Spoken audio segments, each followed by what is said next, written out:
আমি ঘোড়া মনে করি ঘোড়া ছাড়া থাকতে পারবো না। ঘোড়াই আমার সব ভাই, এটাই আমার রিজিক, এটাই আমার কর্ম, এটাই আমার সব।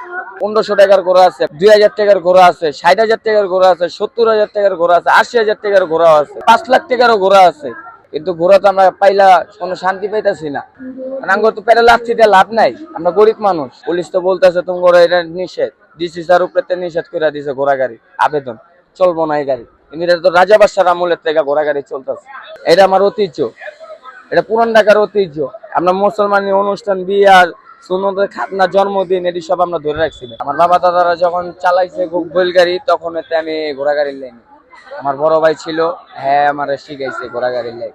এরা ছোটতে আমূল্যের থেকে ধরে রাখছে। আমরা বিভিন্ন ডিস্ট্রিক্টে নিয়ে আসি, বালিগাঁওতে নিয়ে আসি, দোয়ার বিক্রমপুরেতে নিয়ে আসি, জামালপুরেতে নিয়ে আসি, সিলেটেতে নিয়ে আসি, ভৈরবেতে নিয়ে আসি, তারপর তুলসীপুর হাট আছে, তুলসীপুর হাটেতে নিয়ে আসি। হ্যাঁ যাতাছে, এটা হলো মাইয়া ঘোড়া, এটা হলো পোলা ঘোড়া। এটা হলো একটা মাদি আছে, এটা হলো মাদি, এটা হলো নর। একটা ঘোড়া ভাইয়া চলে যখন আল্লাহ ওর হাত বাঁচায় রাখে, ততদিন আঙ্গ কাছে চলে। হ্যাঁ, যখন আবার রিজিট হয়ে যায় তখন আমরা বিক্রি করে ফেলাই। হ্যাঁ, আবার নিয়ে আবার ঠেলা গাড়িতে চালায়। খরচ আছে ভাইয়া, ঘোড়ার দাম বুঝা 1500 টাকার ঘোড়া আছে, 500 টাকার ঘোড়া আছে, 1000 টাকার ঘোড়া আছে, 2000 টাকার ঘোড়া আছে, 60,000 টাকার ঘোড়া আছে, 70,000 টাকার ঘোড়া আছে, 80,000 টাকার ঘোড়া আছে, 5 লাখ টাকারও ঘোড়া আছে, 2 লাখ টাকারও ঘোড়া আছে, 3 লাখ টাকারও ঘোড়া আছে। কিন্তু ঘোড়া তো আমরা পাইলা কোনো শান্তি পাইতেছি না, পুলিশের কারণে, পুলিশ কমিশনারের কারণে। এরা আমার চালাইতে দিবে না, সদরঘাট গুলিস্তান লাইনে। এক, আবার মানতে চাইতেছে 2 টাকা ইনকাম নাই, রোডে যাত্রীও নাই। আগে যাত্রী ছিল, এখন যাত্রী নাই। আমরা কিভাবে দিব আমরা টাকাটা? হ্যাঁ, আমরা না চালায় কইতে না দেবো। ঘোড়ার খাবারের টাকাটা উঠাইতে পারি না, বহুত কষ্ট করি। খরচ আমার আগে খাওয়াইছি ঘোড়ার 1200 টাকা, অন ঘোড়ার ভুসির দাম বাড়ায় দিছে, অন খাওয়ান লাগে 1700 টাকা। দুইটা ঘোড়ার ডিফারেন্স দেখেন কতটুকু লাগে। আবার ঘাস আছে 1800 টাকা, আলেদা ঘাসের বস্তা কিনে নিয়ে আসি 100 টাকা দিয়ে, 1800 টাকা টোটাল মোটাল খায়া লাগে ঘোড়া। আবার ড্রাইভার খরচ আছে, হেল্পার খরচ আছে, মালিক খরচ আছে। কিন্তু পুলিশ তো এটা বুঝে না, পুলিশ তো আঙ্গরা চালাইতে দিতেছে না। পুলিশ তো বলতেছে তোমার এটা নিষেধ, ডিসি স্যার উপরে নিষেধ করে দিছে ঘোড়া গাড়ি আবেদন, চলবো না এই গাড়ি। কিন্তু এটা তো রাজা বাদশার আমলের থেকে ঘোড়া গাড়ি চলতেছে। এটা আমার ঐতিহ্য, এটা পুরান ঢাকার ঐতিহ্য।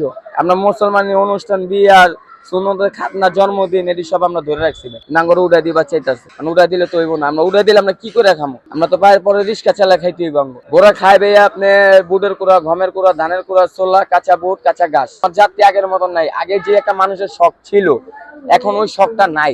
তখন আগে গেছি মনে করো 9 জন যাত্রী নিয়া, 9 জন 10 জন। আর এখন যেমন লাগে 3 জন 4 জন 5 জন 6 জন। তাহলে আমরা যাত্রীরা কইতে পাবো। আবার পুলিশ আঙ্গরা মাইর করে, আঙ্গরে গাড়ি রাখতে দেয় না। আবার চান্দা চাই, চান্দা আমরা কইতে দেবো, মাস হইলে মানতে চাই। আমরা 2 টাকা যদি ইনকাম যদি আমরা না চালাইতে দেয়, তাহলে আমরা কিভাবে মান্থলিটা দিব? একটা টোটাল একটা গাড়ি 2200 টাকা টোটাল। আবার এমনি আবার মনে করেন ঘোড়া বান্ধি, ঘোড়ার জায়গাও মনে করেন দখল করে লিয়ে গেছে। ইয়ারা আপনার এই যে কিছু কিছু ব্রিজের লোকেরা আছে, ফেলাইবার, বঙ্গবাজারের ফেলাইবাররা, এরা দখল করতেছে আর কি। ঘোড়া সরাই দিয়া এরা ফুলের টপ বানাইবো, ওইটা বানাইবো, ওইটা বানাইবো। মানে আমরা ঘোড়া নিয়ে কই রাখুন? এই বৃষ্টির ভিতরে, মেঘ বাদলের ভিতরে ঘোড়া ভিজামো? কারণ সামনে তো বৃষ্টির দিন আইতাছে, ঘোড়া করবো খারাপ কষ্ট। আঙ্গো জায়গাটা আঙ্গো স্থান আঙ্গুরি দিয়ে দোক, আর কিছু না করুক, অন্য কিছু করুক। কারণ আঙ্গুকে সব মনে করেন চাপাই দিচ্ছে। ঘোড়া ভাই করে এলাও, ঘোড়া সরাই এলাও, বলতেছে ঘোড়া সরাই এলাও, আমরা এখানে কাজ করবো। আঙ্গো তো পেটে লাচ্ছি দিয়ে লাভ নাই, আমরা গরিব মানুষ। আর চালান যদি সঠিক থাকে তাহলে ঠিক ভাবে যায়। আমি ছোটতে চালাই, তখন আপনার 2023-10 শুরু করছি, 10 শুরু করছি ঘোড়া গাড়ি। শিখছি আমার বড় ভাইতে। হ্যাঁ, ও শিখছে আবার ওস্তাদের। আমার ফ্যামিলি বলতে না, আমার বড় ভাই, আমার বাবাই তো শখ করে ঘোড়ারে পালে বেশি। ঠিক আছে, আপনার আমি লালন পালন করি। তারপরে আবার আমার বড় ভাই আছে, আমার এই 3 জন মিলে আমরা লালন পালন করি ঘোড়ারে। হ্যাঁ, আমার মায়া অনেক প্রতি, অনেক অনেক ঘোড়ার উপরে আমার অনেক বিশ্বাস। আমি ঘোড়া মনে করি ঘোড়া ছাড়া থাকতে পারবো না। ঘোড়াই আমার সব ভাই, এটাই আমার রিজিক, এটাই আমার কর্ম, এটাই আমার সব।